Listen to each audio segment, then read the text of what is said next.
Hey guys, it's me Vibs from Slider. What's up? In this video, I'm gonna talk about how we can use floating action buttons in Android. Now I know you've been waiting for a long time to see this, and hence in this video, we'll cover the different ways you can do that and what are the different libraries that let you do the same thing. So let's get started.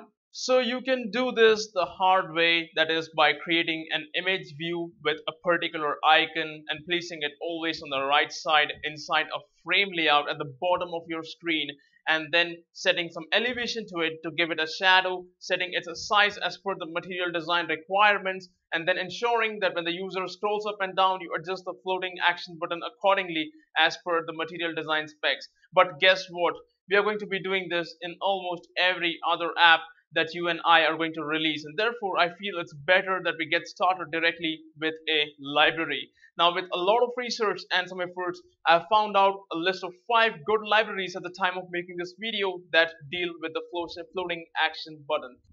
I've added a link to all these libraries in the description text below of this video. Coming to the first one, which is called floating action button, you can see that it's pretty simple to add it. In fact, I just told you, just make a frame layout and add this floating action button inside it. If you were making your own floating action button, you would probably need to make a custom view to suit some of the requirements that material design imposes on floating action buttons. So this library is pretty simple, but there is no visual of how it may look.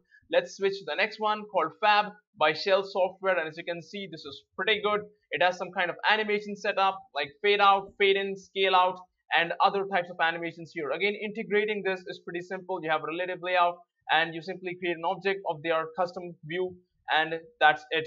And if you go to the third one here, that has some other features as well. For example, you scroll down, the floating action button disappears as you can see in the screenshot, and it appears back again if you go to the top of your list. So I completely let you decide, and in fact tell me which floating action button library you think is the best, comparing all 5 of them in the comments. Now this is quite a topic to debate.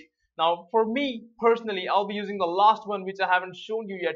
Here, take a look at the next one, which even gives you menu options like your Google Inbox app. And what's the minimum API version for this? Let me find out. It says this library is min SDK version equals to 14, and this library does not implement a quick return pattern. Okay. So going to the last one, this is the one which I think I'll be using in this video because this looks damn marvelous. Take a look at the way it animates the options out there. And the first question is, why would we need a floating action button in our library? Now don't use it unless you actually need it.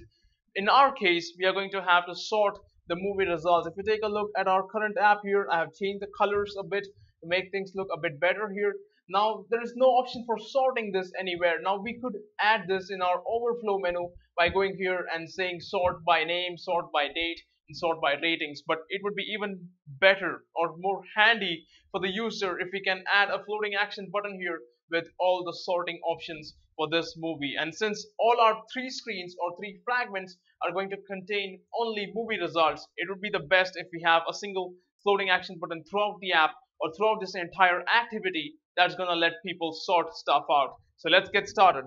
So the first step would be to add our compile time dependency. But before that, it says the requirement is API greater than 15. So in my case, I'm perfectly okay with that. I'm gonna go here and change the API version min SDK to 15.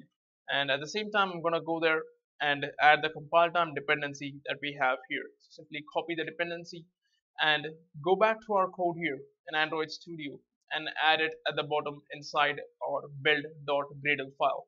At this point, you can just go at the top and say sync the project with Gradle files here. And once you do that, our app is going to rebuild and download the dependency that we need. In the meantime, we can go here and create the first step, which says create an image view, set an icon for that image view. And then we need to create the floating action button object here, set that image view on it so that it becomes its icon. So let's go and do this inside our main activity, which contains our 3 tabs and the fragments out there. So that's going to be main activity here. Inside our on create method, we can do this all the way at the bottom here. So there inside my main activity, I created my image view here and I've set a background resource to that. Ideally, I would need an icon to represent sorting, but right now I don't have it, and hence I'll work with the launcher icon that we have. So after this, the next step would be to create an object of the floating action button that they have specified here. Just take that here and put it floating action button. We need to import this class, create the import, set the icon that we just created above by simply passing the image view inside and build it. So let's see what happens if we run the app at this point. So right now running the app on pre-lollipop and lollipop, bam, there's our floating action button, though it looks pretty shitty right now. Like I said, I don't have the right icon, we haven't colored it, we haven't given it a specific size or margin, and all these things can be customized inside the sample code they have given on their library. The next thing that I would like to do is add the three options here for sorting based on name, date, and ratings. Let's go and do that back in our library. For that, we need to move to the step 2, which says create menu items here. The sub menu items are going to need icons as well, so I've created 3 image views here representing an icon for each condition, that sort by name, sort by date, and sort by ratings. Now at the time of making this video, I don't have the icons for them. Maybe I'll find the icons before the next video and add the right ones inside our code. So going back, we need the sub menu builder, which is the sub action.builder. We need to create an object of this. We can simply copy paste that statement here. And the next thing we need to do is actually construct the menu using this sub action button dot builder, and that is shown here in the last step where they have tried to create a sub menu button here by saying sub action button 1, and then they have used this builder object which is item builder and said item builder dot set content view, and they have passed the icon that they have created for a button, and then they have called build on it. We need to repeat this step for the 3 different buttons that go inside our sub menu. So let's copy paste this statement here and edit it as per our needs. The first button in our case would be the button sort by name, and once we do that, the item builder is already here at the top. All we need to do is specify the right icon for this button, and that can be done by saying set content view, pass the icon sort name here, and then called build on it, and that will build our button for the sub menu. So we need to repeat this 3 times for the 3 different icons we have. So there we are. There's our button sort name, button sort date, and button sort ratings constructed accordingly. Now all we need to do is add these sub menu buttons or actions within the main menu that we created, and that can be done with the help of this class, which is floating action menu. Here you simply say floating action menu dot builder, and you add sub action view, and you pass the buttons to it, and you attach it to the main action button, which would be the floating action button in the first step, to indicate that this is the main button and these are the sub buttons, and you call build on it. So let's do this as well. Simply copy paste this code here, and you go to the third step here, and we'll say floating action menu, import that, add our button, this icon sort name, it's button sort name, button sort date, and the button sort ratings.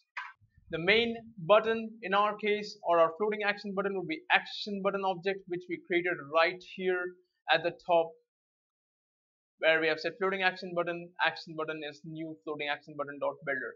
So once we are done with this, we should be able to see our complete menu. Let's run the app and find out.